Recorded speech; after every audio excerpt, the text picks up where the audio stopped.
Hey, you're listening to the James Altucher Show on YouTube. You're going to learn all about peak performance from today's greatest influencers and how you can get there as well. I upload a new video every Monday, Tuesday, and Thursday. Don't forget to subscribe. Click on the bell notification so you don't miss a thing. This isn't your average business podcast, and he's not your average host. This is the James Altucher Show on the Choose Yourself Network. Today on the James Altucher Show. The first thing that a lot of people forget is that you actually have something that people would pay for. So how do you find the idea you love? If I've been working in a cubicle for 15 years and you say, but Ramit, I don't really know what skills I have that people are willing to pay for. I'm going to tell you. So number one, I want you to ask yourself, just get a piece of paper out right now or pull out your phone. What do you already pay for? What do you notice about that? The first thing you notice is there are lots of different reasons you pay. People want to take their money and use it to fuel a rich life. I am so happy. One of my good friends and a good friend of the podcast, Ramit Sethi. How many times have you been on the podcast? I feel like it's 3 or 4 times. I think so. It's great to be back. Good to have you here once again. You know, I feel like I have 2 types of guests. There's the guests where I spend 3 years trying to get them on the podcast, and then when they're on, I'm so happy, but I'm really nervous. And those podcasts tend to be pretty good, and I like them, whatever. But then I have like my friends who are super knowledgeable, who have super value, and we already have that rapport. And always the commentary I get afterwards is that these are the best podcasts because we've got the rapport and then we just go straight into the knowledge and we know what each other delivers and we can just get to it. I love it. We can just sit here and tell jokes all day. Yeah, we could do that too. When are you going to do stand-up comedy? I'm nervous, man. I see what you're doing, and I saw the thing you posted on Facebook where you went on a subway car and did it, and I was like shaking. That is so scary. But it reminds me of the type of thing you challenge your own customers and your own clients to do, which is hit that edge of that comfort zone, because you're going to have these dreams in the cubicle or commuting or whatever. That's why people come to you. You're going to have these dreams, but you don't know how to take that leap from dream to reality. And the reason that big moat between dream and reality is that discomfort zone. You're going to do something you've never done before, something that you love, but you don't necessarily have the skill set for yet. And you have to jump into that mode. I totally agree. I love the way you put it, edge, because I do think that if you are not on at least a couple of edges at any given time, then it's likely you're probably not pushing hard enough. But I also think that there is a time and a place to know when you're ready to get on that edge. So for example, there are certain things that everybody tells me I should do. I just don't care about them. Like meditation. Everybody's like, Ramit, you need to meditate. Everybody meditates. I love it. I'm sure it's great for a lot of people. I'm sure when I'm older and more spiritual, I will do it, but I have zero interest in it. And I'm not going to do it. Well, I don't do it. And I don't blame you. And actually, this is a tangent just so everybody knows, you know, Ramit and I have known each other forever. We were in a poker game a few weeks ago. I have a story for you about that poker game, actually, after what happened afterwards. But right before this podcast, we came up with a list of things to talk about. I've read your book. First, let me just say, your brand new book is called Your Move, The Underdog's Guide to Building Your Business. It's your first book since like 10 years ago, I Will Teach You to Be Rich, which was a New York Times bestseller. I think this book is even better. I think it's a must read. We're going to dive right into this book in a little bit. It's the step-by-step guide to really, I think, making money and building wealth in today's day and age. I think there's 2 ways to do it. You could be an angel investor and piggyback on the people building wealth, or you could start your own business. And the type of business you recommend people starting is very straightforward, very simple. Anyone can do it. Anyone can make a lot of money relatively quickly, like let's say in less than 5 years. Your book is step-by-step how to do it. I love it. We'll talk about it. But I want to talk about meditation for a second. So I've been on and off meditating since I was about 12 years old. Really? Yes. And I started at 12 because I thought mistakenly I could project my consciousness out of my body through meditation and see girls undressing. So I could fly around my neighborhood. Okay, this makes perfect sense. I could fly around my neighborhood as a ghost, and that's how it's like in the books it's described. I would read all these pop psychic books, and like, oh, okay, I'm gonna do this, and I'm gonna project out of my body, and then I can see whatever I want. And so, but what ended up happening is these books are like a back door into meditation. The techniques they give are all kind of classic meditation techniques. And I slowly realized that. And then I got into Buddhism and Taoism and Zen. And then I became a hardcore meditator for a while. I would go on like 2-week silent meditation sessions. And I did this for decades. And when I was most stressed, I would meditate. But I will tell you, 99% of people, all the people recommending to you, I will bet you, like, have I ever recommended to you to meditate? No. Of course not. Because it doesn't make sense for me. Right. And also, it's personal. Yeah. So everybody kind of finds it their own way. Like, obviously, I'm not trying to do it now. But first off, I don't do it every day anymore. I hardly ever do it. Because most people meditate every day and have no clue what they're doing.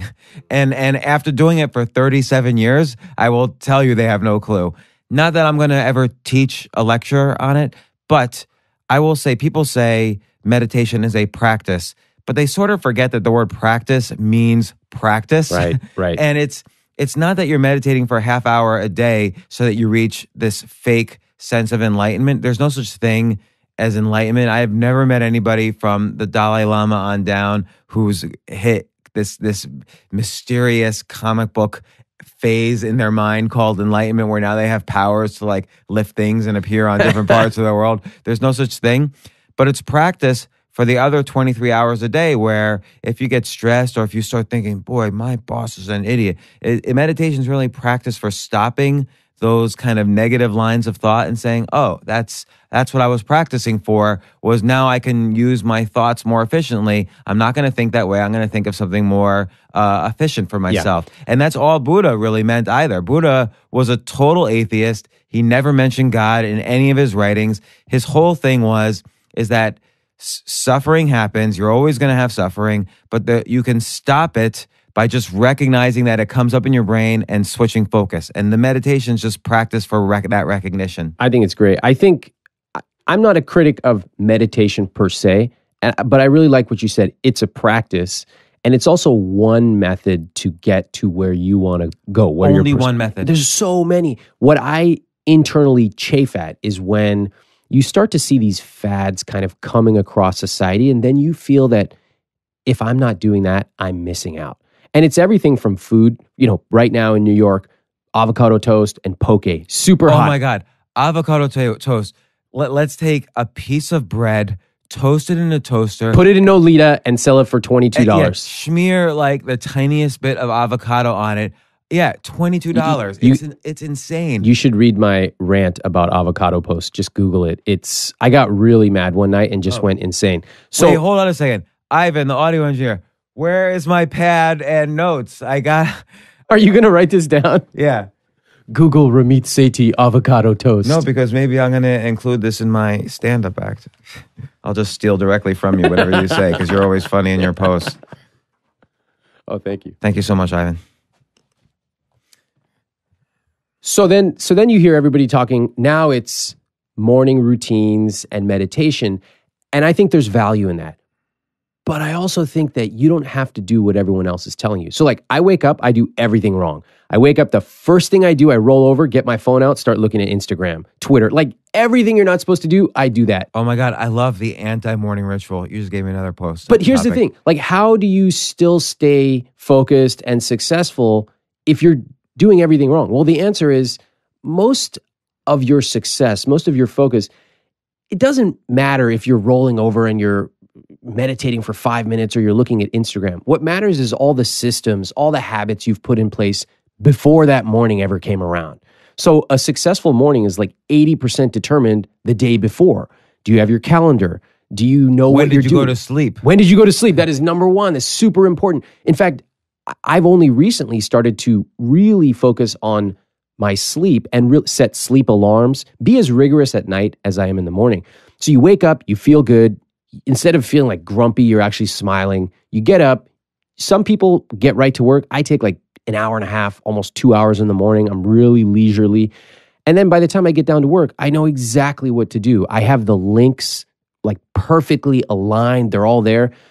That to me is more important than, 5 minutes of this or don't do that. I'd rather find what works for me. And I just chafe when people tell me you need to do X. Maybe I don't need to. Oh my God, well, there's so many things I want to unpack in that. Just the idea that there's all these books that tell you, meditate for an hour, then do this for an hour in the morning and wake up at X time so you have time to do these things.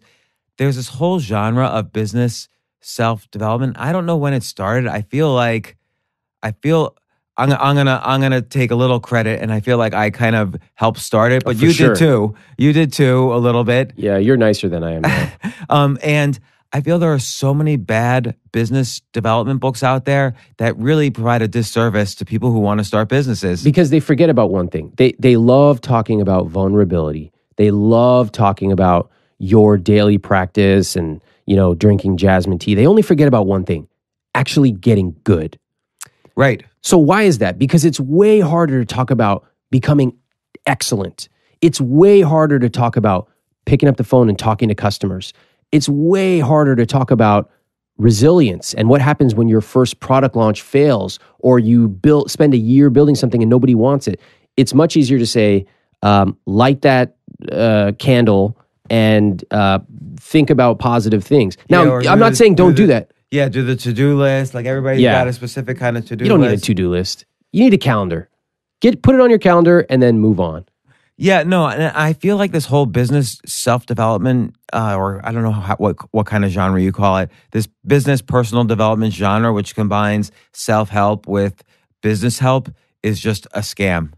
Man, 100%. Well, I'll tell you this. I don't like to associate myself with like internet marketers. You'll never see me in a picture with a bunch of internet marketers. You'll never see me at an internet marketing conference. No, you're right. I don't. And I've decided, I've been a lot of times the keynote speaker at these things, and I've decided I'm not going to anymore. I think the people you surround yourself with, like we've all heard the 5 people, you're the average, but people don't really understand how important that is. I'll give you an example. I had a friend of mine who was thinking about, like, she and her husband have been married quite a few years and they don't have kids. They're in their mid-30s and they're thinking, should we not? They're very ambivalent. And one day they met other friends of mine who are parents and they were just talking about it. And they said, we're thinking about having kids, maybe not. We're 36, something like that. And these friends of mine said, oh my God, I love being a mom. I love it. And they just talked about all these things they love about parenting and how fun it is. And they're like, yeah, it's tough sometimes, but we love it. And my friend was just stunned. And she said, you know what? You're the first person I've ever met who actually talked about why they like being parents. She said, every single other person I talk to, all they do is complain about how hard it is. And after that, about a month later, she came to me and she said, we're thinking about having kids. So think about that. She went 36 years, totally ambivalent. This is literally life or death. And she never met one person who was actually positive and encouraged her and said, I feel like a lot of people are positive about having kids. Everyone says, oh, you have to have a kid. They do say that, but then when you sort of, how it's easy to talk about negative stuff more than it is positive stuff. Yeah. So they talk about it in an abstract way. But then if you're saying like, oh, like, how's it having kids? The first thing people will say is, oh, like, get ready to give up on sleep for the next 10 years. And it's okay. Like, society has these sort of automatic responses we give whenever anything happens. Like, should I start a business? Oh, you should just be lucky to have a job. And you got to start paying attention to these automatic responses people have. Like, for example, if you ever speak on stage, the first thing people will say to you afterwards, great speech. And I remember this. They say this to me. And then I started to think, oh, I'm so cool. And then one day I was watching another speaker. He wasn't very good. And afterwards I ran into him like at the buffet table. I said, great speech. And I realized, why did I say that? It's just an automatic response. We almost can't control it. Made me realize maybe my speeches weren't as good as I thought. So By the way, I've heard you speak. You are a good speaker. I heard you speak at Michael Ellsberg's conference. Oh, thank you. I remember 2012. that. I remember September that. 2012. Yes, and I Damn. remember, here's what you don't know. After that speech, so James and I were both speaking on this sort of like panel. And afterwards, one of the people I was working with came up to me and she said, Ramit, do you mind if I give you some candid feedback? And I said, yes, I love it. Particularly because the older you get, the less people give you really honest feedback. Like you did right before this podcast. You sort of told me something. You're like, this is not good. You need to fix this. And I was like, love it. So You weren't insulted at all? no. Okay, good. Dude, it is so rare that somebody gives you the gift of honest feedback. Plus, you were polite about it. Yeah. But you did it out of you have caring. to. I think there's an art to constructive criticism. Totally. By the way, you have to be really sincere and want to help the person, and then you have to be solution driven. Yeah, So, which is exactly what you did, and I totally appreciate that. So this woman said, "You mind if I give you candid feedback?" And she said, "Why is it that James, who has made and lost tens of millions of dollars, is so much more relatable than you are?" And I thought to myself, like, she's right. Because you are the most relatable guy. You have the best stories. You always are telling, you're confronting the elephant in the room. You're talking about stuff that everyone's thinking, but no one says. And you're just like fun. You're just fun to hang around with. And I was like, she's right. And it really started me on a journey of trying to get better at it. I just think you're like, to me, I look at you and I'm like, this guy is the most open of anybody I know. Right, but okay, there's different types of honesty, right? Yes. So I feel like when I'm approaching a topic, the first thing I'm going to do is say, where have I failed at this topic and what did I have to overcome internally to solve my problem, whether it was making money or having a problem in a relationship, or, you have to dig deep and then say, what did I do? Then you have to take ownership and saying, okay, no matter whose other fault it was 100% my fault. Yeah. And then you have to figure out, well, what can I do better? Did I need to sleep more? Did I need to learn a little more? Did I need to acknowledge my weaknesses a bit more? But I feel you're honest in a different way. The way you say, don't take my course unless you are out of debt, or don't, you're like the type of person who would say that guy's just not into you. Yeah, just totally. like everyone else is saying, oh, he'll call you or she'll call you. And you're the type of person who will say, I didn't like your speech. Yeah. You are at the base level. When you're talking to your customers, I feel very much that's the approach you take. Well, thank you. You're not trying to get everyone to relate to you. You're No. trying to filter out. Yeah, that's right. You're more of a filter. Not that I'm pandering, but I want everyone to like me. And you're the type to filter out the people who are not going to like you because you're very focused on you're building a business. That's exactly right. I think that's pretty accurate. Like, I'm focused on top performers. So if you are a top performer or you are aspirationally a top performer, then I'd love to talk to you and I can make you better. And that means I will show you what it actually means to be excellent. I'll show you what actually goes into making $1 million or much more than that dollars. I'll show you the kind of work that people don't talk about because everybody lies about what it takes. And I only learned this in my 20s and even 30s. So for example, you see this person who just looks amazing. And they're so fit, they're ripped, they look good, they got the hair. And you're like, Are you talking about me again? yeah. I wake up, I say, James, how did you do it? It's a poster on the wall. Signed by me. Yeah, it's got a big heart. James just goes, it's just natural. I just wake up like this. And it's like, I believed that for so long. Another example I have, I know another friend. She's a mother of 3. She's a professional. She's a wife. And she's also an entrepreneur. And by the way, she's super, super fit. And by the way, that type of person that you just described, so many people with that description, like I'll even throw more into it. So mother, full-time job, raising 3 kids, and let's just throw in divorced and struggling and trying to figure out how to pay the mortgage. They will always say, and this is not just women, it's men too, they will always say, I don't have enough time to do what you're saying. I don't have enough time to start a job. I can't do it. And yet there are so many counterexamples, but they refuse to look at the counterexamples. And that's who I serve. The people who they don't complain about time because they acknowledge everybody's got the same time. And I want to know how the best do it. So here's an example of the best. So she does all this stuff. She's just very accomplished. She's got super fit. And her other friends who are also young moms, they said, how do you look like that when you are a mother, a wife, this or that, entrepreneur? And she used to tell them, because she was really into fitness, she would say, I count my calories, I count my macros, this and that. And she would tell them her workout split. And she told me their eyes glazed over. She said they started to hate me because nobody wants to hear how the sausage is made. So I said, they started to hate her. They either ignored her or they hated her. They mostly hated her. Because a lot of times they'll disagree. Well, you need to do this to have nutrition or whatever. Yeah. It's like, why am I taking advice from you? You're the one who asked me for advice. Right. But then I asked her, so what do you tell them now? And this is what she told me. She said, now when people ask me, I don't want to get in a fight. I don't want to have this big thing. So I just tell them, well, I try to eat right and I play with my kids. And it explains so much of why, when you look around society and you try to figure out how do they actually do it, so many people lie to you. The answer is you want them to lie to you. You don't want the discomfort of knowing what it actually takes to be the best. Because she would tell you, I have a sleep alarm. I wake up at this time. This is what I do. It's really hard. Sometimes I get hungry. I'm hungry. That's okay. Most people on average don't like to hear that, but you know who does? The people who actually want to be the best. That's like why you interview the world's top performers and everything. And you're like, oh my God, I have to do what Brandon Webb talked about on your recent podcast. I would be out in the first 30 minutes of that PT. But the best people always want to learn from the best.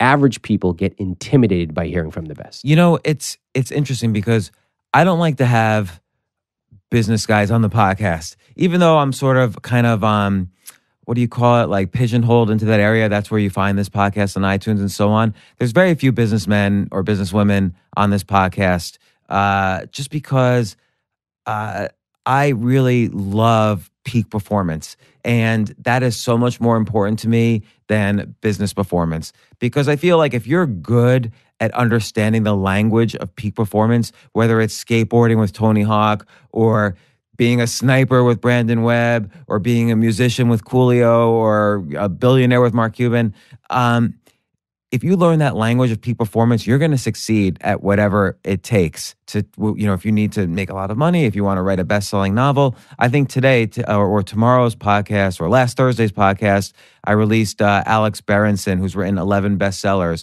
So he's not a businessman, but to write 11 New York Times fiction thriller bestsellers, that's a level of peak performance that 1 out of a million people will achieve. And I want to know how he did it. And not only do I want to know how he did it, but after doing hundreds of these interviews, I feel so blessed with all this knowledge from all these different areas that it's just an amazing life experience for me, the fact that I've done this for the past few years. I love it. And I love that you are getting everyone else curious about peak performance.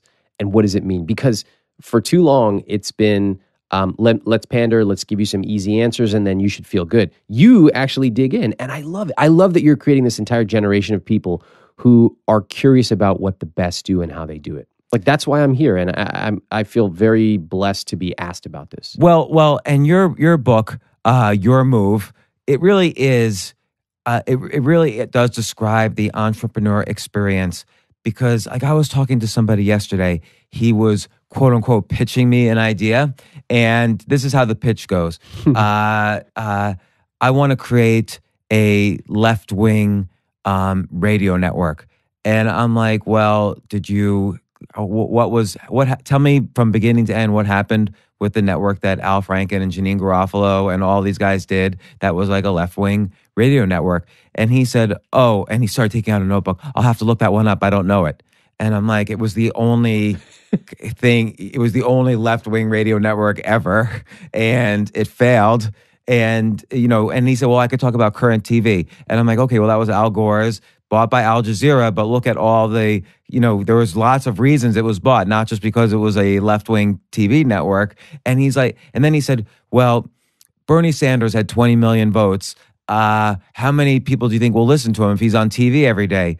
And well, I said, you could easily see how many people listened last time he was on Rachel Maddow's show on MSNBC. And I'll give you a guess. It was probably about 200,000 people. And he's, by the way, not going to do a TV show every day. So if you have someone who's less famous than him, 1/2 as famous, say, or 1/3, well, is your network going to survive on 70,000 viewers a day on the top show?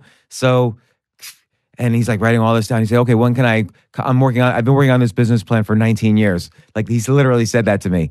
And I'm like, well, here's what I would do if I were you. Get your iPhone out and shoot a show and load it to YouTube and see what it looks like. It doesn't have to look good. Just see how many people watch it, see their comments, and that should just be the first thing you try. So just do it. So many your things, move. It's your move. So many things I love about that story. You know, although he probably shouldn't have been working on that for 19 years without getting some market feedback. I do love that he came to you and you in a restaurant, by the way. Oh, really? He just came up to you? Yeah. All right, I don't love that. Well, let's pretend that didn't happen. I love that he got some market intelligence from a guy like you who actually knows what he's talking about. I love that you gave him some basic math on how to, 200,000 people. That's good. A lot of times in the early days of a business, your math doesn't have to be that important. It's like, okay, could I sell 1 unit of a $100 product every day? Awesome. That's pretty decent money. Then I can make 2 and 3 sales. So I love that you give him some basic math.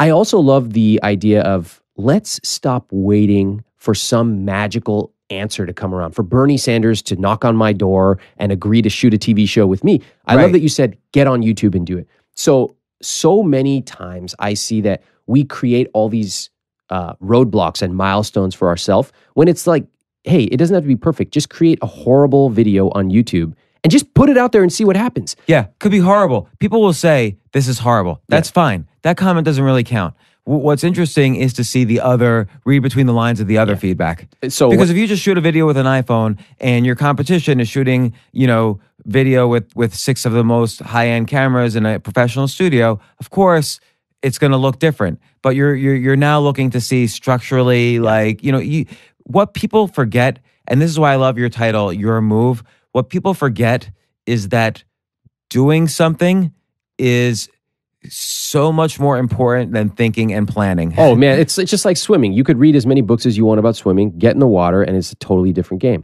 I remember I had this video right when the recession hit. And by the way, I kept all of my early YouTube videos on my YouTube channel, Ramit Sethi, because I just wanted to show people, like, my videos sucked. My hair was messed up. I had a laptop. The angle was all wrong. The lighting was terrible. But at least I got started.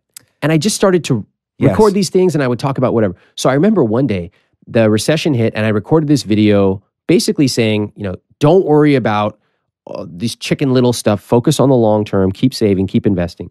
And I sent it to a friend of ours. And I said, hey, Penelope Trunk. Okay. And I said... I wish you had to remember that name. We're going to block out that name. And I said, hey, I really think this video is great. I want to get this in the media. Can you give me some advice on how to do it? And you know what she said to me? She said, I'm going to give you some honest feedback. This video's not great.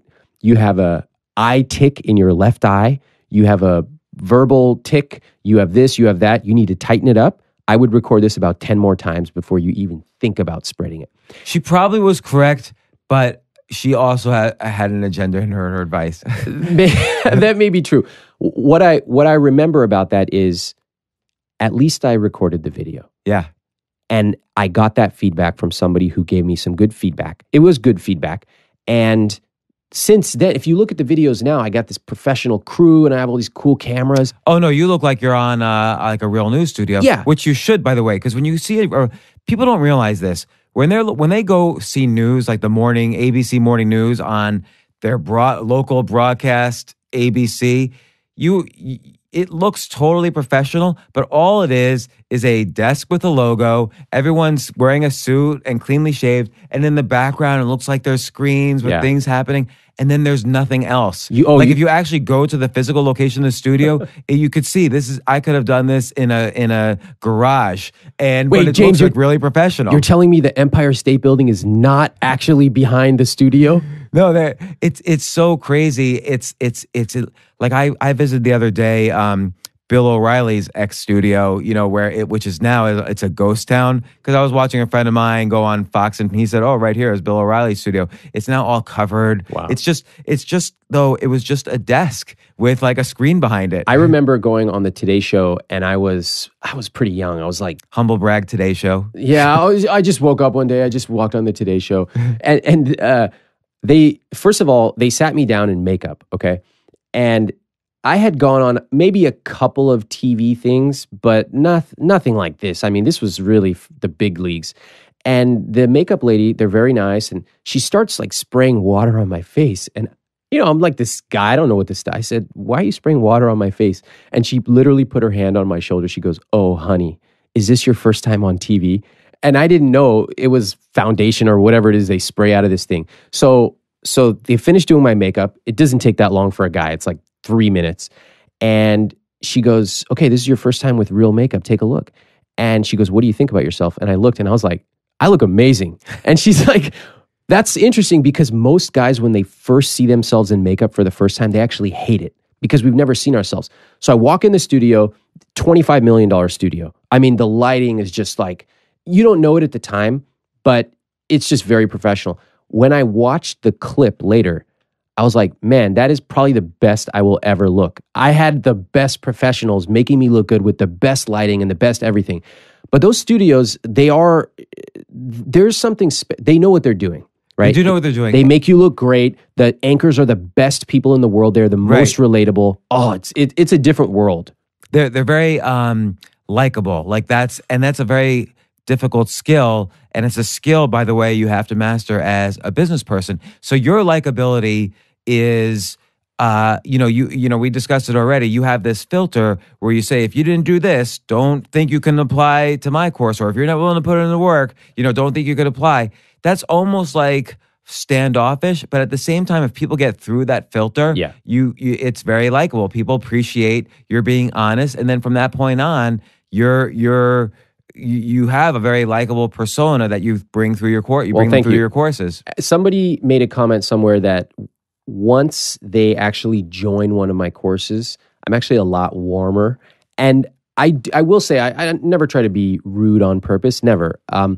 But I do think that it's respectful to be really honest to people. I really do. Honest and don't forget they're paying you, right? So there's a little bit of respect once somebody's a customer. Absolutely. But even if they're subscribing to me, I think it's respectful to say, look, you have $7,000 of credit card debt? No, you shouldn't join this $2,000 course. Here's the free chapter of my book on paying off your debt. Go pay it off. When you are done, we will be here for you. That's very important because I think having a long-term view of your business and customers, and by the way, we're diving right into building a business. Your business essentially is about building businesses, which is almost a category that is a suspect category. Oh, it's super suspect. Let me just say this. But I will say yours is the one, and you know this, yours is the only one in the thousands in that category that I recommend. And I actually write and recommend it. So, thank you. I appreciate that. Well, I do want to say I first started off, I never woke up and said, I want to write an ebook about writing ebooks to write an ebook. I'd rather jump off a bridge. I got interested in personal finance because I took my college scholarship money and I invested it in the stock market and I lost half of it right away. So I got pretty good at personal finance, wrote a book on that. You got, by the way, I want to take that back. You got good at it because it's important to figure out, you took ownership of losing the money. You didn't say, oh, my broker lost my money or there was a recession. It's me. Yeah, so you took ownership and then you figured out how to be better. Yeah. There's two steps there that you just skipped over. Love that. Thank you for breaking that down. To be able to read a lot of information, which is something you encourage your listeners to do. Listen, learn, get in front of a lot of different types of information. That's what I did with personal finance.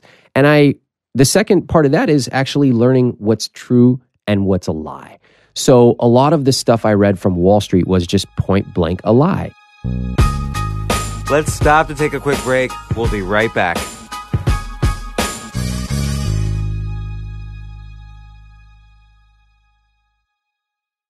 Help people discover this podcast. Help me, help the listeners. Subscribe on Apple Podcasts or Stitcher or wherever it is you get your podcasts. You can also check out the show notes at jamesaltucher.com/podcast. And also, if you want to get my blog updates and other updates that I do, sign up for the newsletter at jamesaltucher.com. Once again, thanks so much for joining me on the journey of this podcast.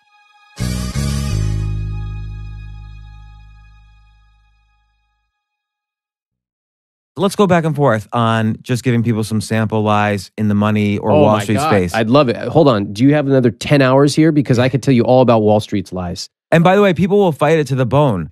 The people who argue against the fiduciary rule, which is basically a rule that says you should put your client's best interests first. Okay, That's all it is. So A, I've professionally managed money, and B, I've also allocated money to other professional money managers. And I can tell you 99% of people, their entire job in life is to figure out ways around that rule so they could take more money for themselves.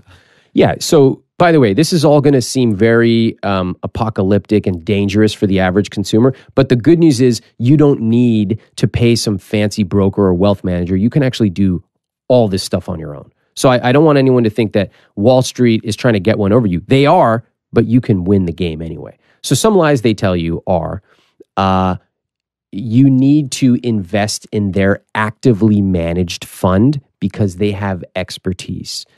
That's a lie. What matters in your investing is low-cost funds that are well-diversified. So, I don't make a cent from any of the companies I recommend, but you can check them out in my book or you can Google it or whatever. They'll tell you that you need, so that's one lie. You want to go back and forth? Well, I will say that any type of active management where there's an extra layer of fees. Yeah. So they're always saying active management or hedge fund or mutual fund. They're always saying because they're going to charge fees for it. Like, and then by the way, I'll go one step further. If you go to a broker and he says, try this actively managed fund, he's also not telling you, every fund has two versions, one with marketing fees and one without marketing fees. There's no real reason for them to have two versions. And like, why would anybody go in the fund with the marketing fees extra? But the broker will always direct you towards the one with the marketing fees because he takes a cut on that. It happens 100% of the time. You don't know it. I've sat in those meetings with friends just silently taking notes, like the broker didn't know who I was or whatever. and they always, 100% of the time, they recommended the ones with the marketing fees. Hold on. I've finally met someone who is as dark and vindictive as I am because I do the exact same thing. I sit in meetings where I pretend to not know anything about personal finance. And then my friend is there and I tell them exactly what's actually going on afterwards. So yeah, that happened to me. And by the way, and then I wrote a Financial Times article about it. I told my friend the 10 places where this guy lied to you. And then a week later I called her and I said, so what did you decide to do? Did you go with him? And she said, yes. And I said, why did you do that? And she was like, well, he's in the neighborhood. He knows my mom. Oh my God. And I just ended up paying him $380,000 over the course of my lifetime. Hey, here's an interesting fact that a lot of people don't know. So you talk to a broker or if you are paying for your mutual funds, if you don't know how much you're paying, you probably don't, just email the place where you have your investments and say, what are the fees that I'm currently paying? Here's a startling fact a lot of people don't know.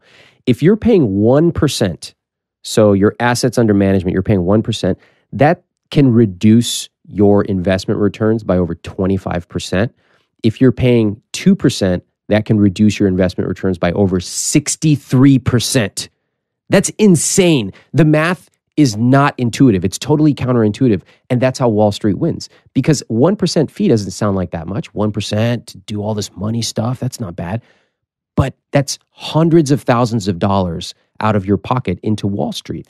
It's not like paying somebody to mow your lawn. It's not. The amount of hidden fees are astronomical. Right. So this is on the personal finance front, and we could probably do a whole thing on personal finance, but I actually really want to get to, I'm sitting in the cubicle and I'm thinking, you know what?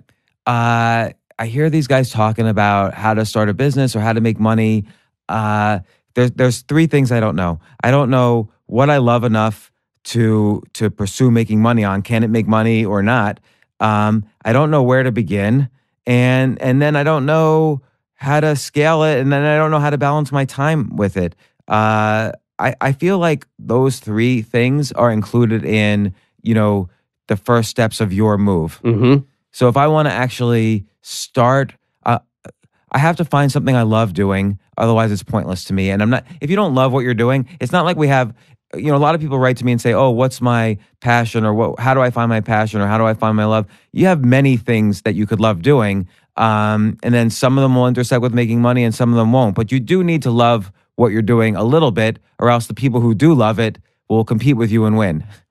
Yes, I do think that eventually you have to love what you're doing, but I also have a little bit of a different take on that. Okay. I think that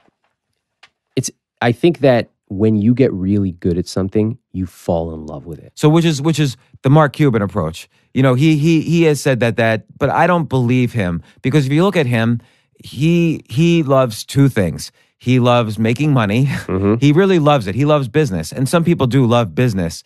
And he loves basketball. And so his biggest source of gain and net worth has really been buying the Dallas Mavericks for $400 million, and now it's probably worth $5 billion. So, and AudioNet, which became broadcast.com, he started it because he did love technology, but he loved basketball more, and he combined his two interests. He wanted to see Ohio basketball games while he was sitting in Texas. And so he wanted to figure out a way to stream those basketball games to Texas. So he started broadcast.com. So he did end up loving what he was, even though that quote, you learn to love, what you're good at. I do believe that too. I think the initial spark still comes from love. I agree with that. I think that we are saying similar things. You do have to have a spark. Like, I'm not going to create, snail food. That's not my passion. Or I'm not going to buy a basketball team. Yeah, like it doesn't make any sense. And but I do think that my belief, and I know a guy named Cal Newport shares this, be so good they can't ignore you. I think part of it is influenced by my culture. So in Indian culture, until pretty recently, the concept was, when it came to arranged marriages, was first you get married, then you fall in love. And that's exactly what happened with my parents. They met, 7 days later they got married. They've been married now almost 40 years. And the concept was, you first meet, you agree on the basics. Do we have good families? Do we have similar goals? The Western ideal of a love marriage is actually very historically recent. So I do think that part of my thinking on this, and what I have found to be true with my business, is, yeah, I had some interest in personal finance, but I don't love it. I don't wake up and say, like, let's talk about, tax loss harvesting. I agree with you, but I think what you love doing, you had an interest in personal finance, and we're going back to your college dorm days. You had an interest in personal finance, but what you really loved, what you fell in love with and got better at, was teaching your interest and seeing the excitement. You loved the excitement back when you taught people something they didn't know. Yes, I love being a teacher. I absolutely love it. It's my favorite thing in the world. I love cracking the code on human psychology and then teaching people the insights. Yes, and that's all you've done. Like, even when you're joking around. I'm remembering 3 years ago, we went to some play, or we went to dinner, and then I was going to some play, and you made a joke like, here's things women talk about that's different from here's things men talk about. That's all I talk about. so you're very good at observing what people are thinking and doing, and you like then describing it. Yeah, I do. And you like observing things that are a little weird, and and so in personal finance, you saw lots of things that were weird, and plus, everybody's a little bit interested in money, particularly at a young age, and you wanted to teach it. Yeah, that is so true, and I don't remember that story, but it sounds exactly like me. We were going to the Tucker Max. I forget if you went. Yeah. So, and then you were telling me this is what women talk about astrology. Oh, that is true. Men among men never talk about astrology. That is true. So, man, great memory. Okay, so then I love the psychology part of starting a business too, because I think there are so many people who think about this. They listen to podcasts, they read blogs, maybe they're on my newsletter, and they're thinking like, I should start a business, and then their mind gives them these politically correct things. I don't have time. I don't have an idea. Those are very politically correct because nobody's going to argue. Nobody's going to sit you down and say, James, you actually have a lot of time. You just inefficiently manage it. You watch an average of 1 hour and 1.5 hours of Netflix a day. Okay, let me play devil's advocate because I've had this conversation with someone recently. Mm-hmm. I've had that exact conversation. Her response was, I need my 1.5 hours of Netflix because that's my downtime and I just had a hard day at my full-time job. Well, I'm not going to argue with her. So my place in life is like, look, I talk to the people who want to make a change. If she is totally satisfied with that 1.5 hours of Netflix, by the way, I don't judge. I watch a ton of TV. I watch every show. What's your favorite show on Netflix right now? I just started watching Ozark yesterday. Okay. They've been pushing it. Yeah. Ozark. I just started watching Master of None. Oh, it's good. Season 2 is amazing. I'm starting season 2 with my little daughter tonight. So good. Oh my God. It's a great one. Look, if I learned in my early 20s that it's not a good idea to tell people what they should do when they're not ready.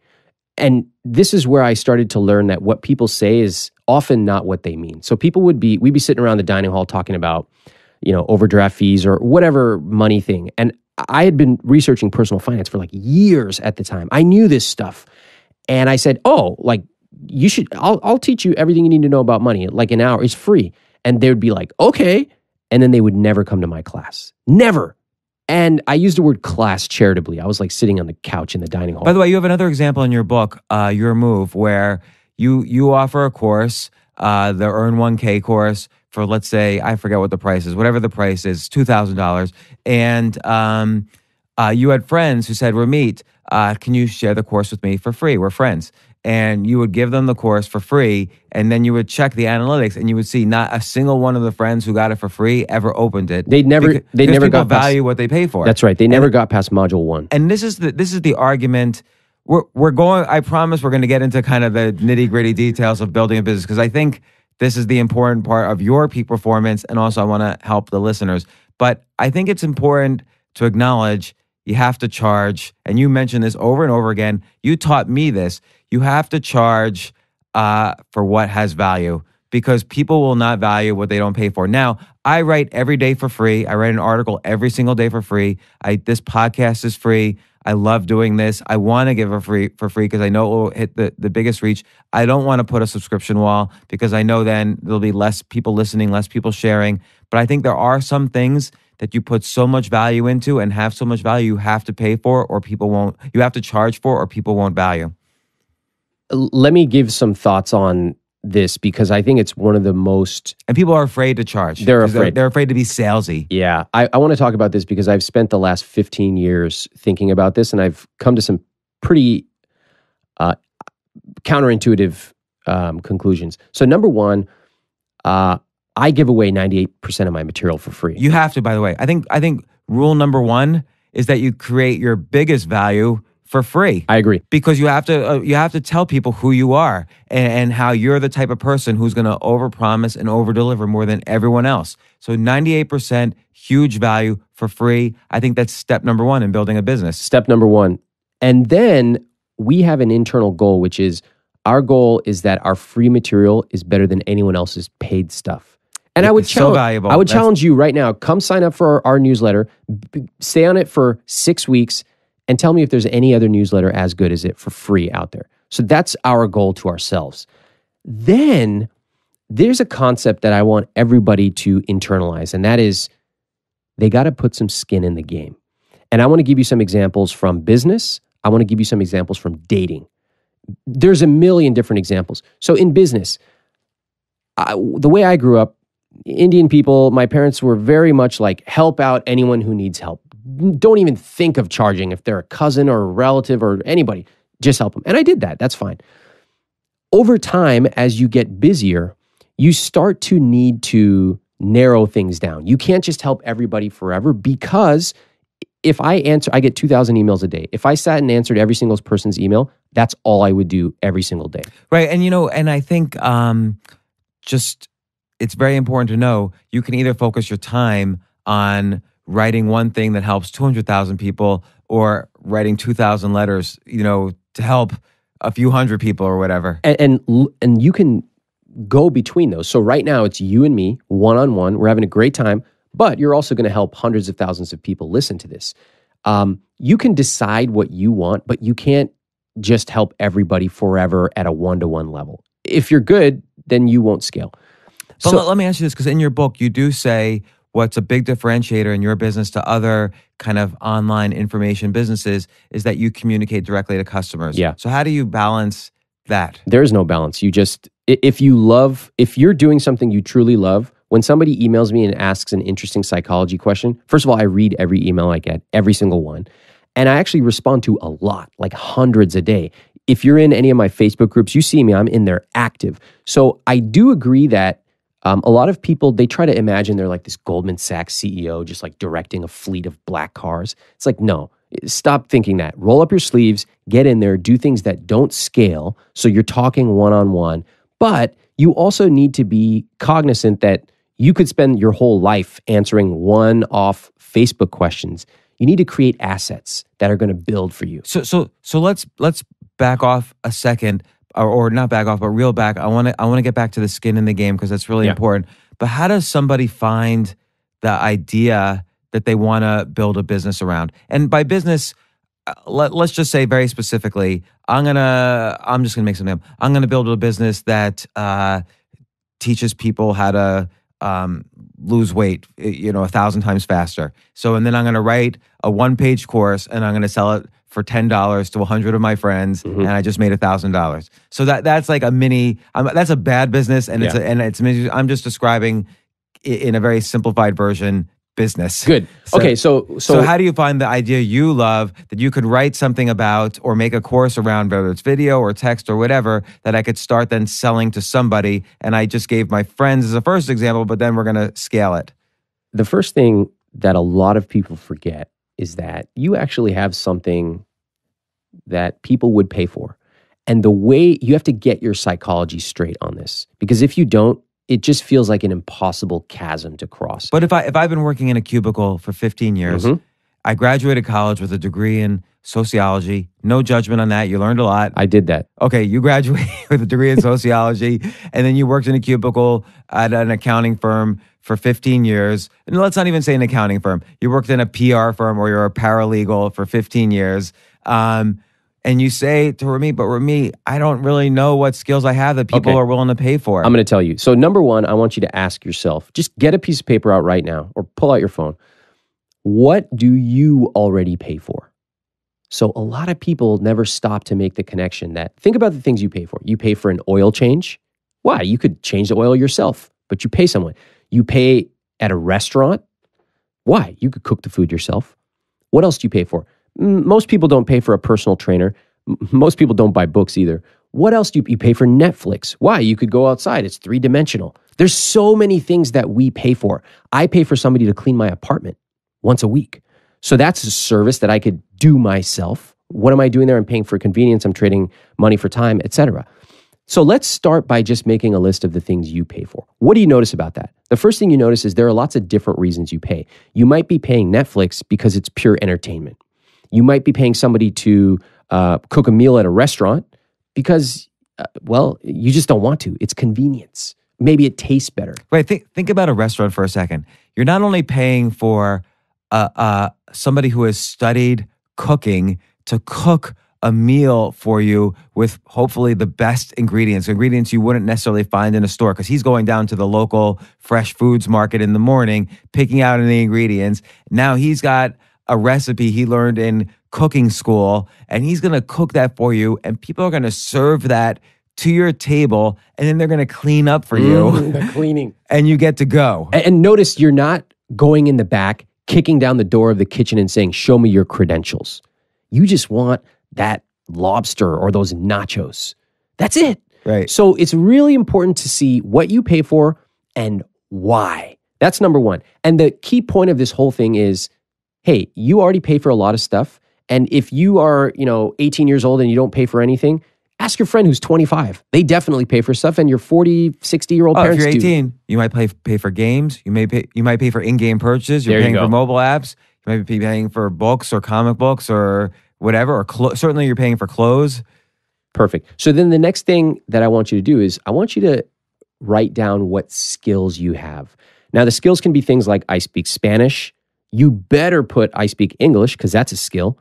I'm good at cooking. I'm good at dressing myself really well. That's a very profitable skill right there. I can keep my house or apartment organized. These are all skills. Now, the key part of this is that a lot of people take themselves for granted. They don't think there's anything special about speaking English. Well, there's a lot of English teachers. There's a lot of math teachers. So in order to get those, a lot of times it's hard to just come up with those on your own. I'm going to take you to number 3, which is if you get stuck, go ask your friends. And this is what you say to them. You say, hey, look, I'm doing this weird thing. I'm thinking about maybe starting something on the side. I don't know. But can you think of 2 or 3 skills that I have that you would describe I'm pretty good at? And they're going to say stuff like, oh my God, you always keep your apartment clean. And you would have thought, oh, so doesn't everybody? No, write it down. That's how you start coming up with a list of things. Like for you, James, you'd be like, I play chess. To you, that's just it's a game. How many people would love to learn chess from James Altucher? I have no idea. But that's a point. Yeah. And then, so now you've come up with, first of all, you've gotten your psychology straight. You know that you pay for a lot of things and a lot of people pay for a lot of things. People want to take their money and use it to fuel a rich life. Then you've written down a list of skills you have. It could be math, it could be whatever. A lot of times people get hung up. Number 1, they don't think of the ideas. Number 2, they think they have to be super technical. Like I'm a programmer. No, a lot of times you can design the cover of a book. That's awesome. Now you have a list of ideas. And by the way, I just want to address the design the cover of a book thing for a second. There's also a lot of resources to learn how to design a great book. So if you say to yourself, boy, I love looking at book covers, and I'm a designer. I loved art as a kid. I think I can learn this. There's a lot of books you could read, books you could study, and then you could try. You can go to a couple of friends. Hey, can I design your book cover? And now suddenly you have credentials. You designed 3 or 4 book covers. You've studied from all the masters because you've read all of their books and you've studied all the trends and so on. Now you can say legitimately, I have a skill in book cover design. But now there's 2 ways to make money from it. I could do something that's not scalable. Oh, I'm going to design book by book and it takes weeks to really design a good book cover. Or I could do, and this is where I feel you're suggesting with your book, your move. I can create something that's scalable that could build wealth. Yeah. So creating an asset is really important, and they don't teach you this in school. They don't teach you this in school. How could they? Not even in business school. Yeah. How could they? Because just rationally, the people who are instructors at a high school or a college or a business school, they are not creating assets for themselves. So it's a bit unreasonable to expect a teacher to teach us about, creating assets and all these different models. That's not what they do. That's not their role. So that's what we are here for, which is to say, first of all, it's awesome to get aligned on what it is you want. I want to live a rich life. My rich life is, maybe I want to buy an expensive pair of pants. Maybe I want to pay for my parents' retirement. Whatever it is, unapologetically, this is my rich life. And by the way, a rich life, I know we're going back and forth on lots of different things, but a rich life, a lot of times people just assume it means a number, or it means I should be rich enough to afford X.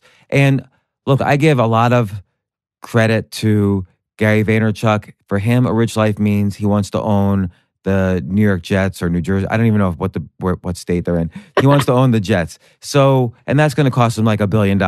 So I give him a lot of credit. He's going to build up a business that will do that. I do not want to own anything. Yeah. So I want to just do every day what's fun for me without having to worry about how I'm going to survive during my life and how my kids will survive. So that's like my own goal. Yeah. Everybody's got a different goal for this. Mine is, like for me, the simple things that remind me that I'm living a rich life are I can take a taxi if I want. If it's really hot and I don't want to go on the subway, I can take a taxi. That's like $10. And not just today. You want to know that 20 years from now you can do it. Yes.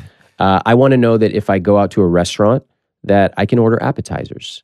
And like when I was a kid, we did not order appetizers. In fact, we hardly ever ate out.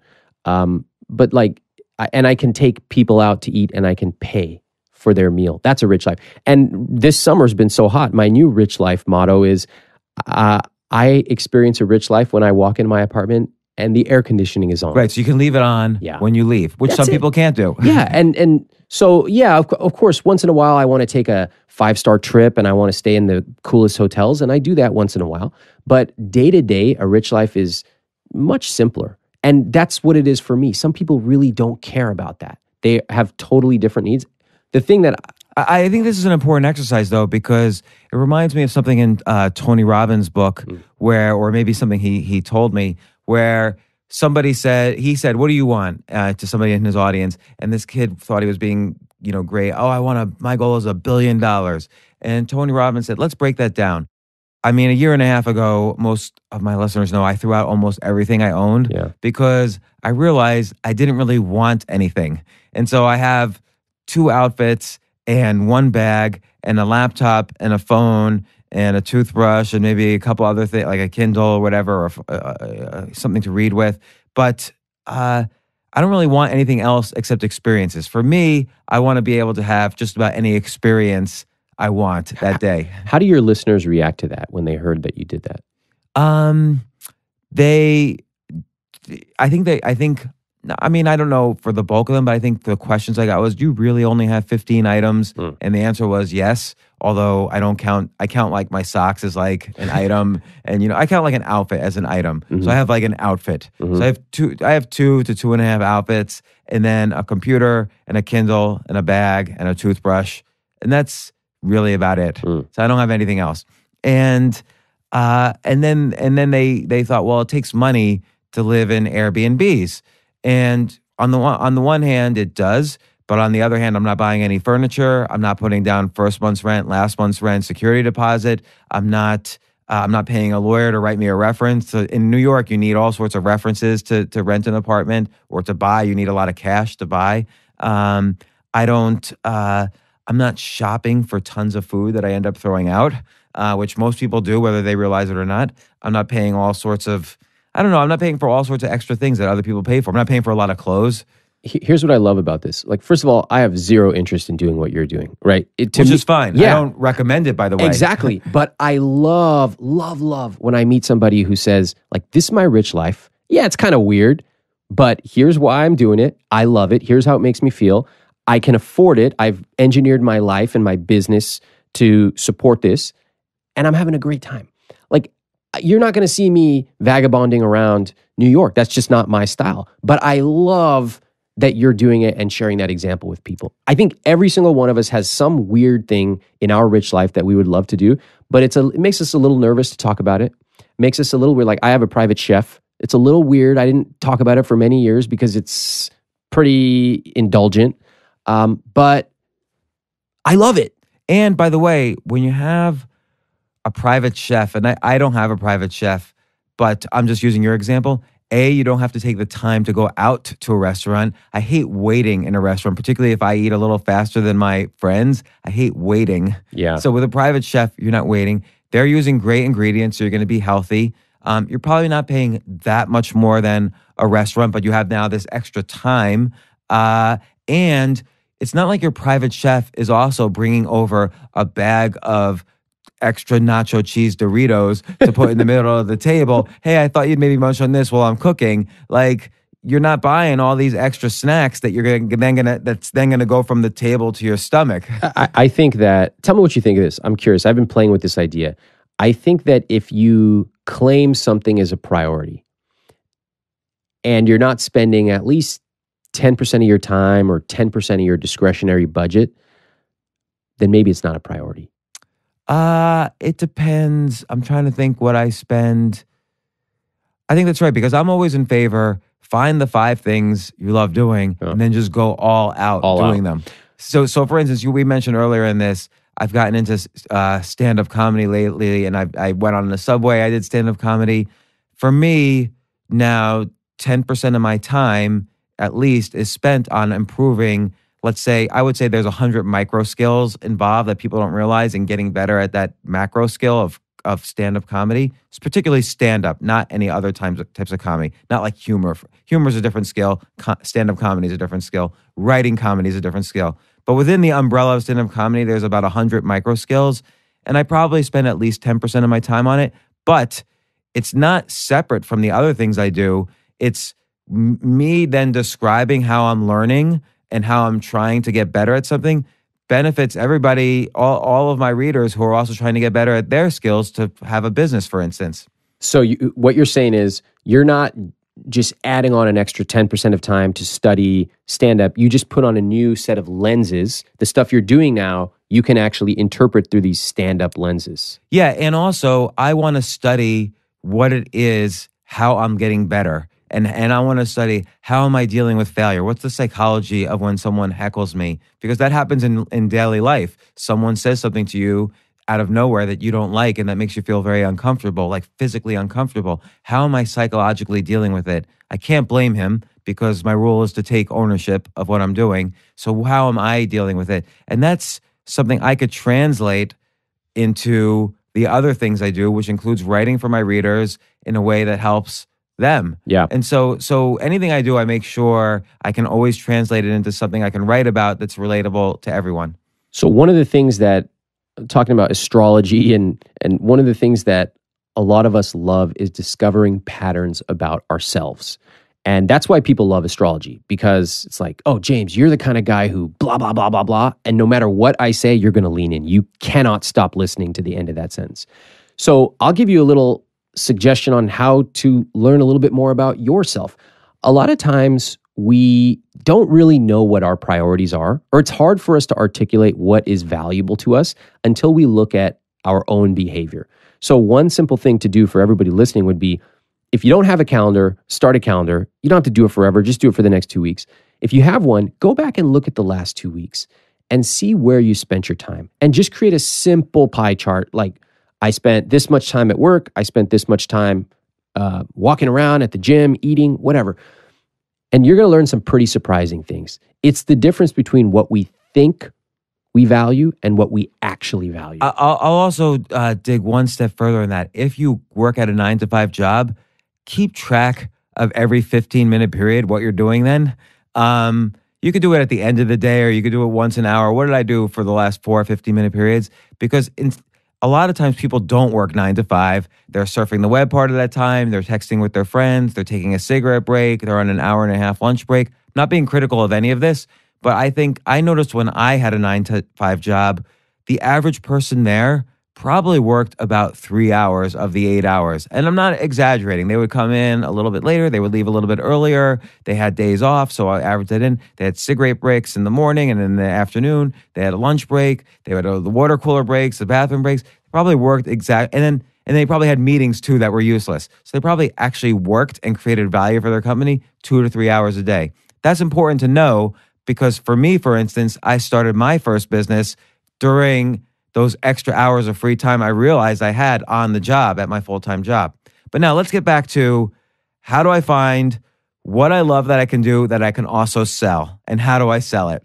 Okay. Not how do I sell it, but how do I make something out of what I love that can be sold? Okay, so the typical answer is take a skill that you've got, which we've already identified. We've asked our friends. Let's say my friend, though, is still 15 years paralegal, and I majored in sociology. I wrote down I could speak English. My friends call me for advice about their marriage. Maybe that's a skill. That's a huge skill. Losing weight? How about that? Losing weight, yeah. Okay, let's take that. Let's take that. So let's say that you used to be overweight and now you lost weight. And I'm picking this intentionally because this is a pretty hard idea to turn into a business because there's a million lose weight products out there. So it's like I'm going and running in altitude right now. I'm choosing a harder idea, okay? So let's say that I'm this person and I used to be overweight and now I lost, 60 pounds and I kept it off for the last 6-7 years. So what do I know about this? I know that my friends have asked me, how do you do it, Ramit? Okay, I've heard this a few times, but when I tell them, they don't really seem to do anything. Okay, I'm writing this down. I'm taking some observations. I know that there's a lot of other weight loss products out there. There's Weight Watchers, there's this, there's that. It makes me a little nervous because some of them sound a little scammy. It also makes me nervous because there's a lot of competition. How am I ever going to compete with all these guys? But I just keep coming back to it because it's something that I love. I'm passionate. Another question. Yeah, people who lose weight, by the way, and you're one of them. I'm actually one of them. Yeah, well, I gained weight. Well, you gain weight because you gain muscle. Yeah. So there's a different type of Yeah, I had skinny guy psychology. I actually specifically lost weight in the past 3 years. And what happens when you lose weight is that you love the process. You love being able to say what you did. Yeah. It's kind of like becoming religious. You want to just tell everyone, and everyone's like, oh God, not again. So all right, what happens? This is the key. This is the differentiator. Like I said, a lot of people, they come up with an idea and they go straight to creating an ebook and doing all these crazy funnels. I would say a funnel, by the way, is just like, hey, sign up for my email list where I'll give you my 10 tips every week. Yeah. And then once you're on an email list, the next part of the funnel is, hey, you might be interested in my $10 special report about how to lose 10 pounds right before Christmas. And now the next part of the funnel is, hey, you bought that. You might be interested in my, every month I'll send you, it's $15 a month. I'll send you, here's what my diet tips for the month are. So that's the funnel. Exactly. I would say slow down to go fast. So the key differentiator of our products, the reason that our products have been so successful in some pretty competitive industries, personal finance, careers, business training, we have bestsellers in all of those categories. You have 18 products, just to specify. Yeah. And they're mostly high end. You don't sell a lot of, most people sell, you say 98% is free. Then a lot of people sell like a cheap product, like a $50 a year product. But you kind of went straight to, this is valuable. It's a $2,000 product. Yeah, well, if I'm serving top performers and top performers are serious and capable, then they have the money to spend. And they are willing to take their discretionary money and put it towards getting a $50,000 raise or starting a $300,000 business. Right, so they'll spend $2,000 to get a $50,000. It's the best ROI you can get in the world. But like dieting, though, a $2,000 product is very expensive. That is very expensive. And so this is why it's important to know your market. So this is where you want to go and you want to talk to some people. And some people call this customer research. Other people just go and talk to some people. I would take those people that are around you that have asked you for advice and I'd say, hey, I'd love to chat with you about, I'm thinking about creating a business. I'm not sure if I'm going to do it or not, but I'd love to just ask you a few questions. And you can say, hey, I know you asked me about my diet a month ago. I'm just curious, like, where did that question come from? What have you been thinking about? This, by the way, I've read this in your book, Your Move. This is incredibly valuable. I hadn't read this other places. The reason this is valuable is not only in designing a product, but how do you sell the product? Because if they're going to ask you, well, I want to look good for my wedding, as opposed to I want to be healthy, then you know how to sell the product. Bingo. That's what this is all about. So first of all, you want to find out, do people actually even care about this or not? Now with weight loss, they do care. They will talk about it. And if you are trying to lose weight, you're looking at your body every single day of your life. However, the next question is, do they care enough to pay? Okay, this is really, really important. There's a lot of things people claim they care about, but when it comes to paying for it, they won't pay a cent. Right. And I think this is the biggest hurdle an entrepreneur has to get over. He or she will interview hundreds of potential customers. They'll all say, yeah, I'd pay for that. And then they build the product and then nobody pays for it. Yeah, it's one of the biggest tragedies. And I want to make sure that nobody who's ever listened to you or me ever goes through that. We had this happen in our business. So back in the day, I had to find health insurance. This is years ago. And as an entrepreneur, I didn't have some HMO or something. And I ended up spending quite a few months. And it was really tough to understand the health insurance market. And I said, look, if I'm finding this tough, then I know a lot of other people are. So I did a really preliminary amount of customer research. I asked some friends, do you find this difficult? They're like, yeah, I hate health insurance. And I said, Eureka, I have struck gold. And I went off and created this product, this health insurance product. It was a great product on how to find the best health insurance and save money and stuff. And then we tested it. We beta tested it before we launched. And at this point, we actually charged $50 for the beta test. Like almost nobody paid. The very same people who said, I hate my health insurance. I would do anything. Please create this. They wouldn't sign up. You know what they said? They said, this will definitely help some people. You should share it with them. And I was like, I'm trying to share it with you. other people were like, oh, I'm really busy right now, but this is good to know. I'll file it away for later.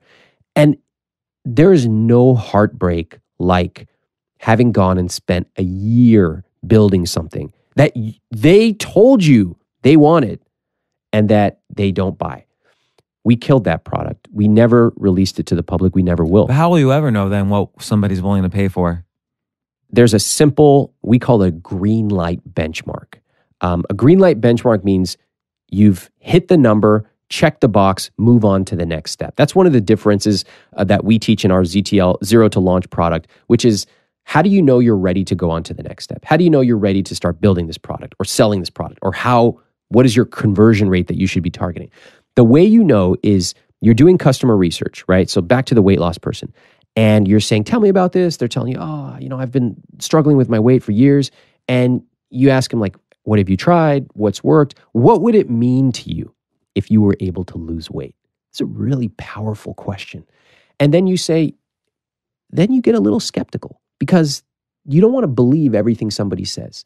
So I would say, I'm curious. You mentioned that this is a huge priority. You mentioned this is something you've struggled with for a long time.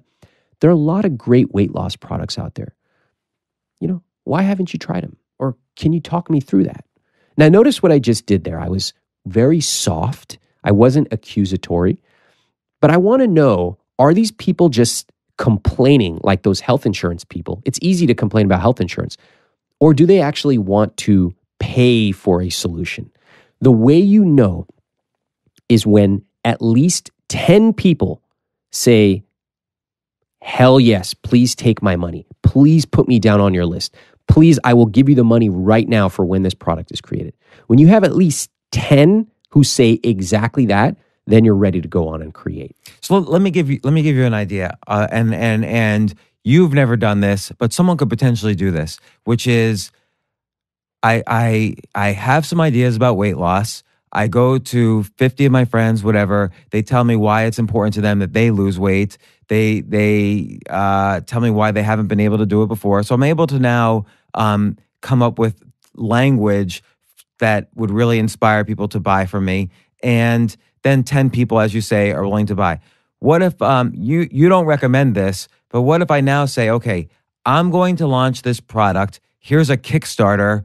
I'm going to give you a 20% discount if you sign up for through my Kickstarter, because then I know right away I have customers.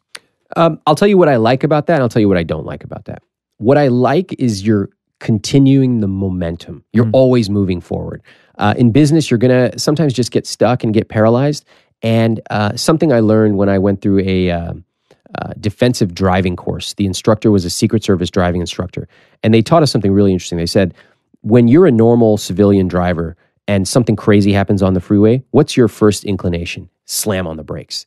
They said, when you are like a military driver and something crazy happens, you do the opposite. You slam on the accelerator and get out of there. You need to always keep moving because the minute you stop, they shoot the driver and then the principal's dead.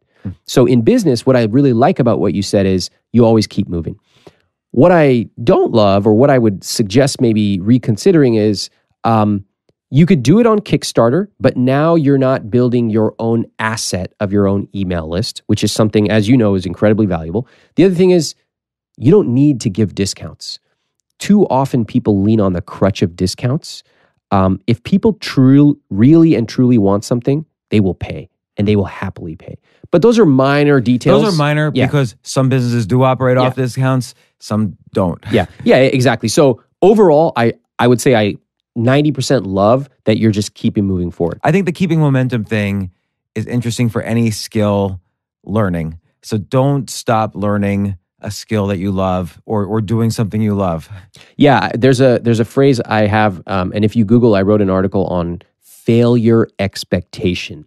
And I think it's always important to already predict failure when you're starting something. Like, I'm going to fail. So when that happens, what am I going to do next? I'll give you an example. When I was applying to a bunch of colleges in high school, I already anticipated that I would not get in. Okay. I hoped I would, but I planned for if I wouldn't. And what I had done is I had a plan B. Plan B was, while those applications were out, I had gotten a little bit of press in the Sacramento Bee. I had written some random stuff here and there, and I had collected those clippings. And if they rejected me, I was going to send it back with these new clippings and these new updates and this new recommendation from a different teacher, and I was going to appeal it. Okay. That is are appeals done? And yeah, they hardly ever work. But why not? Like I'm a high school kid. All I have is time in the world. Right. So what do I care?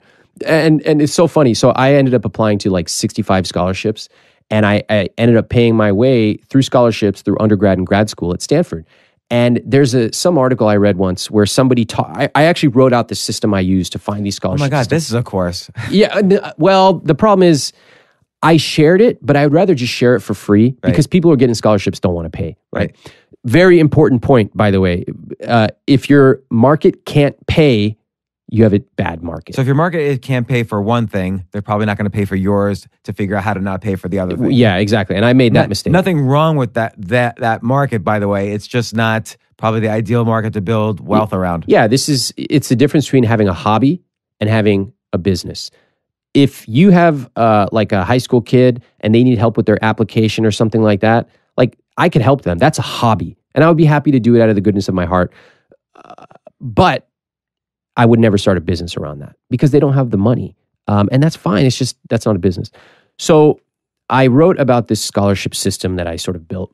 And there was a comment somewhere online where somebody said, hey, I'm looking for scholarship help. Can anyone suggest how to do it? And somebody said, well, if you want to do what Ramit did, here's his system, but it seems like a lot of work. And I was like, yeah, it is a lot of work. That's how I paid for 5 years of Stanford. And it just like so laughable. Like what else does a high school kid have to do? They have nothing else except time. So I would spend every last minute doing this. There was a great interview with a Navy SEAL where he said, when other people go to training and they run an extra mile or they run 10 miles, they get more tired. They lose energy. For every extra mile I run, I get more energy. And I think you can reframe things in such a radical way that for me, spending more time on my scholarship applications actually gave me more energy. I think, again, when it's something you're really, either you love or you're really motivated by, like you're really motivated to pay for your college education, I find for me, when I'm in that state, I feel like, oh, this makes me uncomfortable, which means I have to do it. Love it. So particularly if it's something if it's in under the umbrella of something I love or need to do. Like so stand-up comedy, for example. Yeah, so stand-up, if somebody says, hey, can you do a half hour on this one lineup where all these pros are going to be judging you, that would be the scariest thing possible. But if someone said that to me, I would be like, okay, now I have to do that. I don't want to do it. I have to do that. I really love that. I think that idea of most people run away from the fire, but a trained personnel are going to run into the fire, and they're going to look for they're going to look for people to save, and they're going to embrace that uncertainty. That is such a powerful reframe of life. So okay. So now, let's say that the diet person has figured out the reasons why all their closest friends want to lose a diet. They figured out, oh, this is something, if I have something unique, somebody might pay for it. What do they do now? Okay, so now they've gotten 10 people who have said, yes, I'm in. Like, when you create it, I will pay. In fact, 5 of them gave them a down payment of $20, or they just gave them the full fee, $50, let's say, okay? At this point, price does not really matter. You don't need to optimize your pricing. I recommend a $50 product because $50 is simple. You can create a solid ebook and sell it for $50. You can create some videos, but you don't.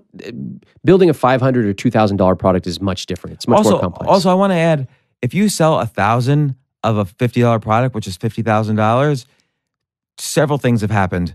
One is you're not going to pay the same kind of taxes that someone making $50,000 in income makes. It's the equivalent of making probably $70,000 or $80,000 because you'll have all the tax write-offs of the expenses of building the course and so on, and all the other things that get taken out in a job, you won't get taken out of your income. The other thing is, which you address in your move very well, and it was the first time I saw it addressed in this way, you point out McDonald's has a supersize me option. Yeah. You can always, once you have $50,000 worth of customers, you could figure out a supersize me option, and now you actually are making $70,000 or $80,000 off that initial base. So, and there's that notion of, if you have 1,000 true customers, you're in business for life. So as the Kevin Kelly maxim. So okay, Now you've sold a couple, you've sold 20 for $50, and now you start getting your asset, what you call your assets together. What's that? Yes, now you have an asset and now you're in business. Now you can really do some great stuff. So the most important thing you have is you have identified a solution for a market that will pay.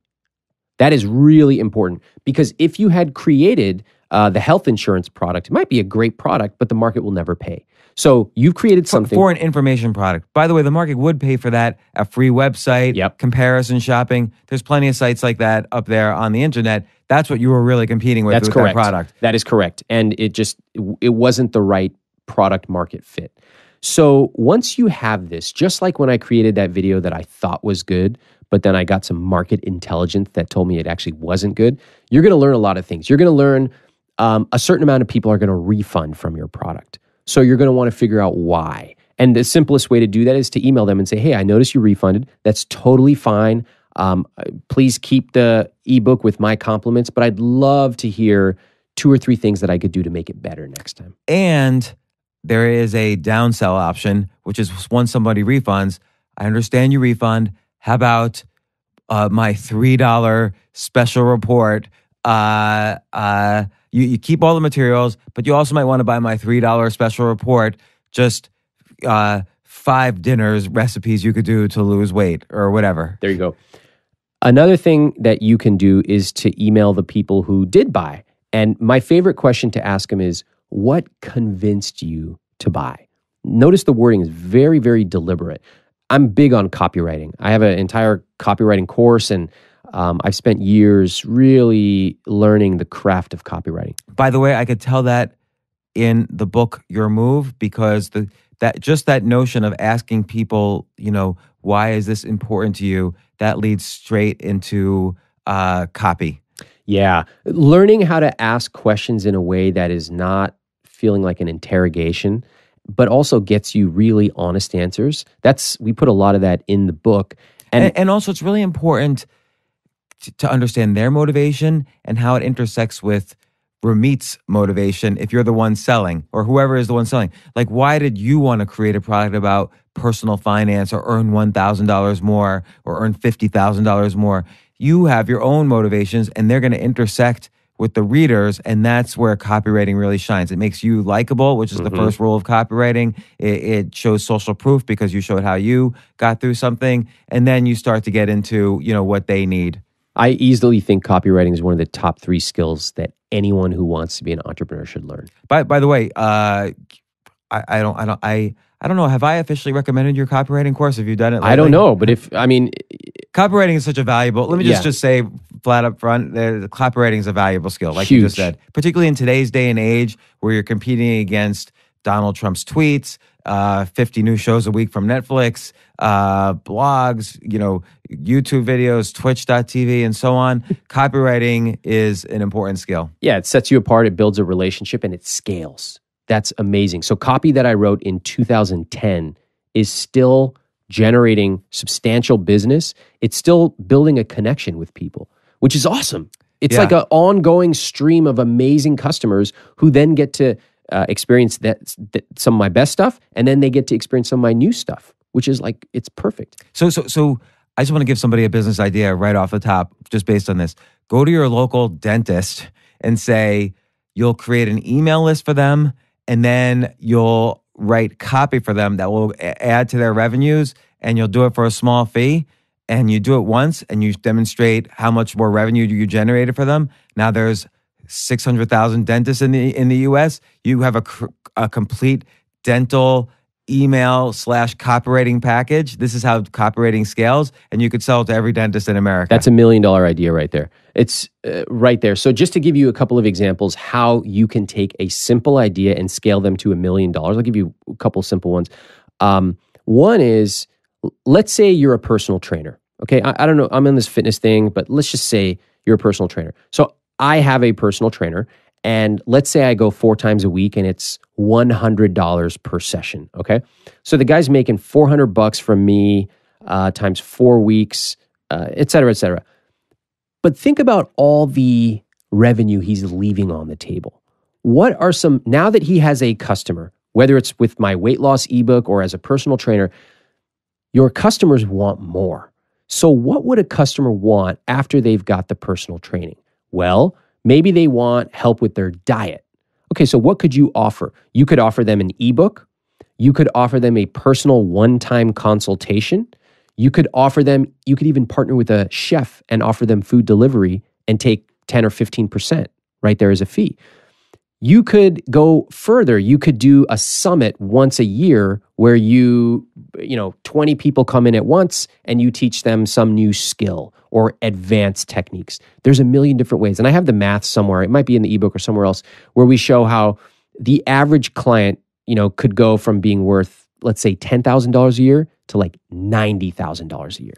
That's extremely important. So if someone's in a position, once someone builds their assets and gets their first customers, the foot is in the door. And it's not about making more money from the customers. It's about everything you just mentioned is the value first. Like, they're not going to pay you unless you're providing huge value. Yeah. So coming up with more assets means coming up with more value for these customers that they're willing to pay for. And by the way, it takes you time and money, so that you have to charge them. Exactly. And you should not, first of all, people are not stupid. They're not going to trip and fall and deposit their credit card number into a form. People are very, very smart and sophisticated online. Second is just think about brands that you love and trust. Like, I wear Lululemon when I work out. I buy almost all Lululemon. So if they come out with something new, I'm like, yeah, I want to know about it. I signed up to their email list. I go in their stores. I'm a Lulu fan. I hate Lululemon. I just have to tell you. Why? I just think that they're fat. They're like so tight. Like, James, what's wrong with you? What do you wear? You better not say Nike. I get these T-shirts in Dwayne Reed. Okay, like a pack of 3 for $10. Anyone who's listening, let's just. I have a hole in my pants, so I don't know how long I've had these pants. Speaking of, you know what? Let me give you another example with clothing. So I've been to clothing stores where the salesperson, they say like, would you like to sign up for our newsletter? And some of these clothing stores are, more inexpensive. Some of them are way more expensive. And you actually get like a salesperson who helps you and stuff. Yeah. And I'm like, man, if I was one of these salespeople, the amount of money I could make from better customer service would be staggering. So let me share a couple of ideas and you can use these for your business. So the salesperson I know at one of these high-end stores, I never hear from them. Never. What they should be doing is saying, hey, Ramit, we have some new items that are coming in stock. Can I pull a couple for you and I'll put them aside if you want to come in? And I've seen good clothing salespeople do that. I've seen them do that. Exactly. The next thing they can do is, and this is a little bit deeper of a relationship, is to say, hey, Ramit, you bought these 5 items, 2 sweaters, 2 pants, and a shirt. I put together 7 different styles. So here are some photos I attached of ways that you can style these. And so now their emails are adding real value to my life, right? I'm getting cool styling ideas. And then they follow up a week later. Hey, Ramit, there's a new item in here. I styled it. It's a new coat that you could wear over your outfit. If you're interested, why don't you come in? Oh, by the way, the coat costs, a lot of money. But if I see that and I love the way it looks, I'm there. I am a high value client to this salesperson. They should be emailing me at least once a week, minimum, with ideas, suggestions, letting me know about new product. The key thing here is people want to hear from you if they are in your target market and you're good. Right. So I email a lot and people love it. So that's extremely valuable. So okay, I've made, let's say I have the diet thing. I wrote down what I do for my diet. I wrote down some recipes. I made some videos. I did some inspirational stuff. I've now got like, not necessarily a course, but a special report at least. And I'm selling it for $50 to my friends. Now what do I do? Okay, so now you have 2 options really. One is to get more traffic, which means more subscribers, which means more sales.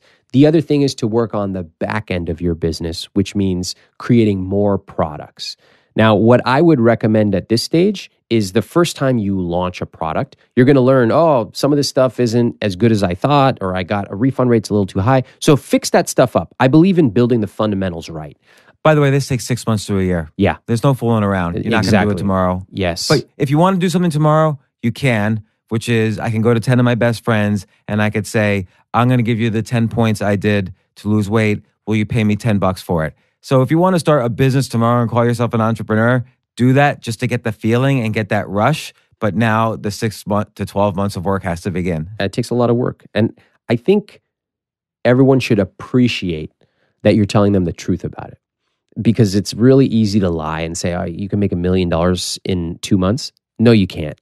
This is really hard stuff. But It's when really you, hard. When you get it right, it can scale massively. Gosh, there's almost a podcast that is just about this, which is that I think within 3 to 5 years, you could definitely build a good, scalable business that is beyond your wildest dreams. Mm-hmm. But I think it takes 15 to 20 years to keep doing this, to build, oh my gosh, I have all the wealth I could possibly have imagined. Yeah. And 15 years might be a minimum, it might not. It just depends on the person. And it doesn't mean that, you should struggle for 15 years. I just said between 3 and 5 years, you'll have a business where it's beyond your wildest dreams. But it's a process. It's a long process. I'll bring it back to comedy. Louis C.K. is the most famous and probably wealthiest now comedian in the world. He fills up Madison Square Garden 5 nights in a row, which is like $1 million a night or more. Nobody knew him for 28 years, and then people started to know him. Totally. So now that doesn't mean he failed for 28 years. He was the head writer for Conan, Dana Carvey, Chris Rock. He made movies, he made TV shows. Boom, boom, boom, boom, boom. He had successes along the way. He was making a living every single year. But he now says at year 28 is when, boom, he was quote unquote successful. Yeah. So there's different levels of success in building a business. That idea of overnight success is really seductive. And I remember when I was starting out, you know what process maps are? Those graphics, they look like satellites, and somebody will process map out their business. So it's like, in my business, I have like 7 divisions, customer service and marketing and this. And then under customer service, there's all these sub-satellites. And I remember looking at somebody's business, and it was so complex that I was like, there's no way I can't even understand what half of this stuff is, much less build something like this. And then about 2 or 3 years later, my business had actually eclipsed that business. And it wasn't like I just like woke up and had this strike of genius. It was like slogging it day in and day out. But I really love your point. You don't have to hate it. When I say slog, that's probably not even the right word. I was just going to work. I was doing my thing. I actually loved it. 6 years ago, you were making a living on your business. Yeah. Now you're simply doing much better. Exactly. And I don't want people to think that you have to. Did he just say we're not limited on time, right? You can come in. We're keeping it all live. Yeah, you guys, I have a session at 11 coming up, so you need to wrap up. Okay. We'll wrap it up. Can they wait 10 more minutes? Like 10? Okay. All right, we'll wrap it up. Okay. Okay. Wrap up in the next 2 minutes. Then you know what we'll do? I have an idea. Okay, good. We'll can you come back next week and we'll do a part 2? Of course. Okay. That'd be awesome. So I just want to say, part 1 has been all about finding your idea and taking that first step towards starting the business and the psychology of starting the business and a little bit of the psychology of failure, because that's really important. You talk about that in your move quite a bit, or you talk about it in one of your blog posts. I get confused sometimes between the two. But what is step number 2? Step number 2 is to put the pedal to the metal. Start to scale a little bit. So you have a product, you've fixed it up, you've gotten another 10, 20, 30 customers in there. You know this thing is solid. Now it's your joy and it's your obligation to get this to as many people as possible. And part of that, I will say, is giving for free. So that's why you give 98% of your content away for free. Part of that is building an email list, and we'll discuss that next time. This is not like a course or anything. We'll have a fun podcast. What do you think of this idea, Ramit, by the way? I've been doing 1 a week of my podcast. I want to release 5 a week, or maybe 8 a week. Love it. Yeah, because then I think I can just talk about, like I've been avoiding the business category because I only have 1 a week. So I'd rather talk to Tony Hawk than talk about business. But if I'm doing 8 a week, or 5 a week even, I can do 1 a week on business because I love this stuff too. I think people should get out of the cubicle and start making money. But I want to challenge you on one little thing. The weight loss category, I admit it's a huge category, but it's a huge category because there's a lot of people paying money for it. What if I love golf and teaching golf? Golf is a massive opportunity, and it's actually Is it great. scalable? Like rather than giving golf lessons? Yes, because not only is golf a big thing that people want and desire is number one, the people who are in the golf category actually have the ability and willingness to pay. That's huge. That's good. And is there possible to create a scalable product on that? There are multiple $1-million products. So many you can't even count in the golf category. Okay, what's a category that people could love that they can't make money on? Oh, there's a ton. That's what we call a labor of love. And those are things like how to help nonprofits get more money. Well, nonprofits aren't really going to pay you for that. All right, so let's eliminate all the people who can't pay. Yeah. Like, so people who want cheap health insurance, they can't pay for an expensive product on health insurance. So they don't have the ability to pay. Then there's people who don't have the willingness to pay. So this is what we call the pay certainty technique. Well, let's say I love watching Netflix. Can I make an asset about that? That's what people will pay for? Well, they could pay because it would probably be pretty cheap, but will they pay for it? Probably not, because there's just a ton of free material out there. So next time, we'll talk about how to really identify all the skills you love and things you do to really narrow down on the products you would love to create. We've talked a lot actually, about how to create them. And then next time, let's talk about how to scale them. And then I want to pitch ideas to you. Last idea I want to pitch to you, I'm going to start filming a show just for fun. Not for fun, actually. I have a production company behind it, but it's called I Will Make You a Millionaire. I'm going to take 6 random people and give them 6 completely different strategies, and I'll put them all on the path to making a millionaire and film every step of the way. Will you be like a celebrity coach on at least one of the episodes? Yes. And I have a lot to say about this, so I can't wait until next time. All right, good. Well, we'll see you next week. Thanks, James.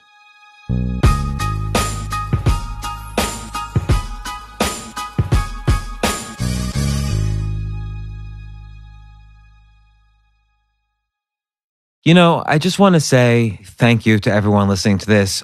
Please take a moment to subscribe to the show on Apple Podcasts or wherever it is you get your podcasts. It will only take you a second, but it will help other people discover the podcast. And my goal is to share this great content with as many people as possible. To see the show notes, just head on over to jamesaltucher.com/podcast. While you are there, you can join my free insiders list to get notified when I post a new podcast. Once again, thanks so much for joining me on the journey of this podcast. Hey, thanks for listening to the James Altucher Show on YouTube today. I have a really special brand new episode coming out next week, but you can watch it early. Just click on the link right here or subscribe to the channel when you click on my face. Oh, wait though, don't forget to click the bell. I'll see you next time.